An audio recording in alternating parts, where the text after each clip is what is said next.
So let's start with number one. Number one nerve is called the olfactory nerve, and olfactory is basically a scientific name, a scientific terminology given to smell or smelling. All right, so olfactory means swelling. Now we're going to be looking at, let's look at the headings first. The origins, where it goes into or comes out of the brain. Where does it travel inside the skull, the intracranial course? What are its functional components? Is it sensory motor? And what's its function of this nerve? All right, what's it doing? So number one is olfactory, and we know it's called smell. Now we are going to be discussing all of these instead of drawing them out like this. This is going to be very confusing, and you will not remember any of this. So the best way would be to look at Professor X and see where those nerves actually are. You will have these lecture videos with you the whole time, and I would suggest that you keep looking at them, keep watching them again and again until you are able to completely memorize where all the nerves are and what is their intracranial course. All right, so number one, starting with olfactory. Now we know it's the smell, so it's going to be somewhere near your nose. Now the most important thing that should come first is to see what their functional component is, and that will give you the direction we're going to be looking at. So if this is sensory goes to the brain. If you remember that, right? Obviously, sensations are not coming down from the brain to your nose. The nose is going to be carrying the sensations to the brain. So these words will tell you the direction. For example, this nerve, the olfactory nerve, is sensory. So our direction of travel should be towards the brain. All right. And if this is motor, we will study the route starting from the brain to that organ. All right, now let's look at olfactory again. Its origin, because it's sensory, it will not start from the brain. It will instead start from the nose instead. So let's go to Professor X, and these are all the cranial nerves. Let's start with olfactory nerve. Now this is your olfactory nerve. This structure right here, this is your ethmoid bone. I will highlight it. This is your ethmoid bone, which is sitting deep in your nose. And this is what the nasal bones are made of. So this is sitting deep in your nose and above it. All right, so basically back and above your nose. If you do not understand where we are at the moment, I'm going to zoom out and I'm going to complete the skull. All right, so hopefully now you will be able to understand we are going deep into the nose. Now let's take off this skull and go back to olfactory nerve. There you go. So this is the angle we were looking at. All right, now let's zoom into your nose. And as you can see, these yellow ones are all nerves. Let's remove the ethmoid bone of one side. We're going to remove this ethmoid bone of one side, and hopefully we will be able to see the nerves. All right, so these are all the nerves that will be starting in the ethmoid bone. Let's take another angle. Let's look at this. All right, this is just one side. We have taken off the one side of the ethmoid bone, and we still have the other side. So as you can see, these little branches, they are sticking out into your ethmoid bone, and they're combining into this one junction. Right, so these are all the olfactory receptor neurons, olfactory receptors. These will be able to catch the smell stimulus. So if you apply perfume here, these perfume particles will go into your nose, and these are the ones that will be picking up this stimulus and take it to the brain. All right, we haven't gone to the brain yet. We're just sticking to this point. So these are where the neurons of the olfactory nerve are. Now, let's look at the complete picture. When these olfactory nerves will pick up the signal. Let's pick green. When they have picked up this perfume, they are going to form the olfactory nerve and take it all the way back to your brain. Right? Same goes this way. It's going to go here and take it all the way back to your brain. The next step is from here, it will divide into several different branches. And why this branch is important? Because when you for example, all of these will go to different areas of the brain. And why is that important? For example, when you walk into your house after working hours or after you are done with your uni or class or whatever, you can smell, let's give an example that you can smell biryani in your house. Your mom is cooking biryani or someone is cooking biryani in your house, and you can smell it from the main gate. Now, how do you know is that is biryani? Because you have smelled it before and you can smell it now. So number one is that you can smell it now. That's number one. Number two is you know it's biryani because your brain has linked that smell to something called biryani in your head. Number three is memory.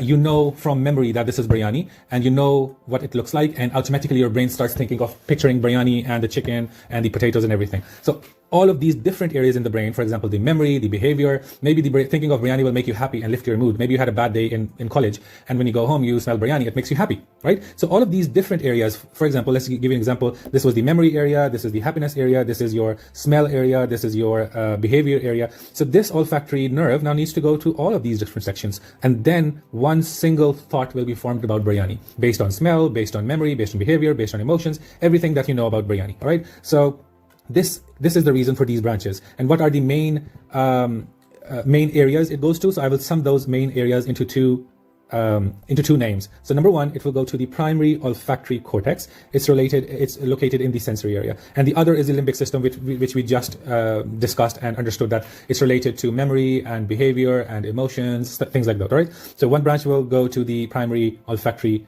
cortex, and the other will go into the limbic system. I have noted all of this down in this table, so you do not need to be worried about the names and the spellings and whatever. Like I said, memorize this table, note it down. When you write it down yourself, that will also help your brain to remember this. That's one part of you're going to be studying as well. So, olfactory nerve is started from the olfactory receptor neurons in your ethmoid bone, and then it went up to the brain in the primary olfactory cortex, and the other one was the limbic system. Now, what was its course in the intracranial region? It just started from the ethmoid bone, it just traveled a little, and that was it. It didn't go to any fancy areas, it didn't turn left or right, it didn't go up, it didn't go down. This was the entire course of it. So it's very easy as compared to other nerves. It started here and continued in the ethmoid nerve, and that's it, brain. That's all you need to know. So that's the entire course of the olfactory nerve as well. So ethmoid bone, what's the functional component? We saw this earlier. It's sensory only. It's not doing any motor. Your smell nerve is not going to be moving any muscles or any areas that need activity, but it's sensory only. It's going to take that sensation up to the brain. That is it.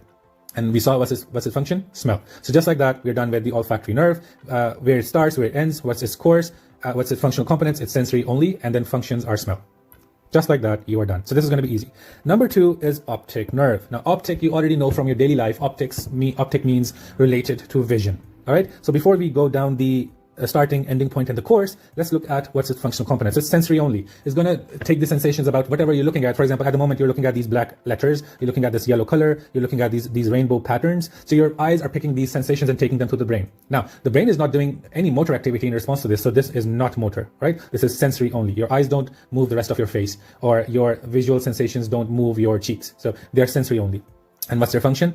It's for vision only. Now let's look at these middle 3 components. This is their tract. So it starts in the retina, right? We know it starts in the retina, and let's take a look at the at the optic nerve. So this is number 2, optic nerve right here, right?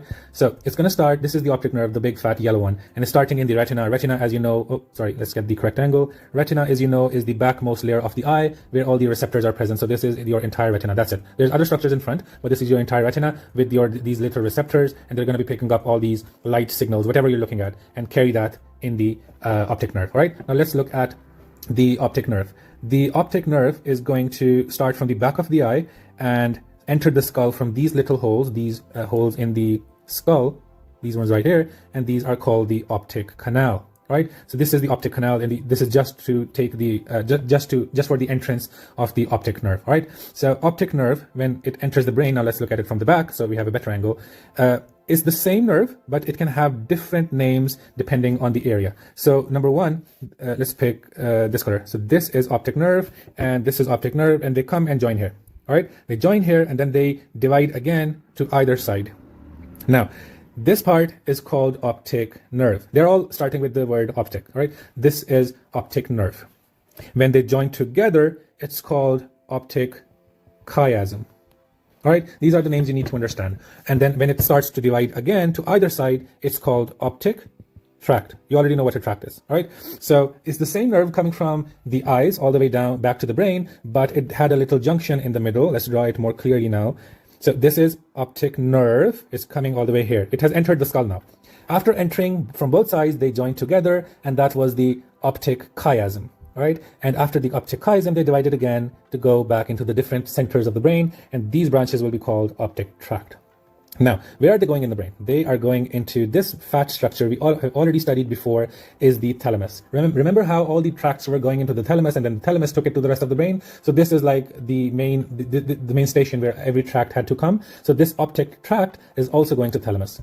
This thing is the thalamus, and it's going to enter the thalamus. Now, there's, just for your knowledge, it's not part of your learning objective, and it's not part of it shouldn't be a part of your knowledge at this level, but obviously now we know the thalamus is going to be carrying the signal to the rest of the brain. So it's going to take the signals to the primary visual cortex. You remember seeing that from the cerebral cortex we did? So the occipital lobe, the very end of the brain, the back of the brain, had the tiny little section for the vision processing. So let's go back to our nose, exactly here. So these were the different regions, and we saw that this was the primary visual cortex where all the visions will come at the very end. So the thalamus is roughly somewhere here. Your signals are coming down from here into the thalamus, and the thalamus will send further fibers down. Again, this is just because this is interesting and because you can have a better concept, but we're only looking at the cranial nerves, and that ends here. These are different nerves, right? You need to only study up to this point between these two areas. So that's what we just looked at. We looked at the eyes, and they're going to take the optic nerve into optic chiasm, and then into the thalamus. That's by the optic tract. That is it. That's the extent. You don't need to look at this other area. You just need to remember this.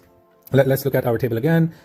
where are our notes? This is our table. This is a very important table, and I'm happy I made this. This took a lot of time, but I'm glad we did this. So let's look at the optic nerve again. It's going to start at the retina, and the ending point is the thalamus, the visual nuclei in the thalamus. Again, you don't need to remember the visual nuclei. You just need to remember they are going to the thalamus. And what was the route? What was the entire pathway it took? It started from the retina, it went through the optic canal, then it became the optic chiasm when they joined together, merged together from both sides, and then they divided again into optic tract, and they ended in thalamus. So starting point, ending point, and what's the route? So this is how I have arranged it. Now it's sensory only. We know it's only carrying the light sensations. It's not doing any motor activity. Optic nerve is not going to help your eyeballs move. That's the function of another nerve. This is sensory only. It's going to only pick up the light sensations, and it's for vision. All right, let's look at our third nerve, which is the oculomotor. Now the name says oculo, which again we know has something to do with the eyes. Now optic is vision, oculo is eyeball.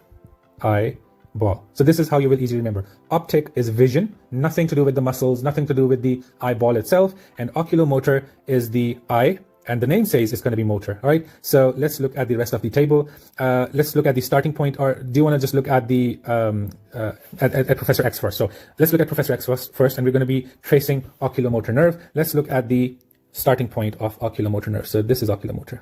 It's a very straightforward and simple nerve. Now, as you can see, this is our brainstem, all right? And this is a motor nerve. Optic nerve is a motor nerve. If for those of you who want to remember it like that, oculomotor, the name says motor, but let's just double check as well. See, it's motor only. So what's going to be the direction? Where should we start and where should we end? It's going to be coming down from brain down to the destination. That's the eyeball. So it's going to have this direction from the brain. So let's start from the brain. The other ones were sensory. So we started from the nose and the eyeball, but this is motor. This needs to come down. This is descending tract. So this needs to be starting from the brain. Now let's look at Professor X again. This is motor. So we need to start from the brain. All right. Now this is the brainstem. We know this was the brainstem, and what part, I'll get you the best angle, and then you need to narrow down what part of the brainstem is it starting from. Here you go. What was this section? What was the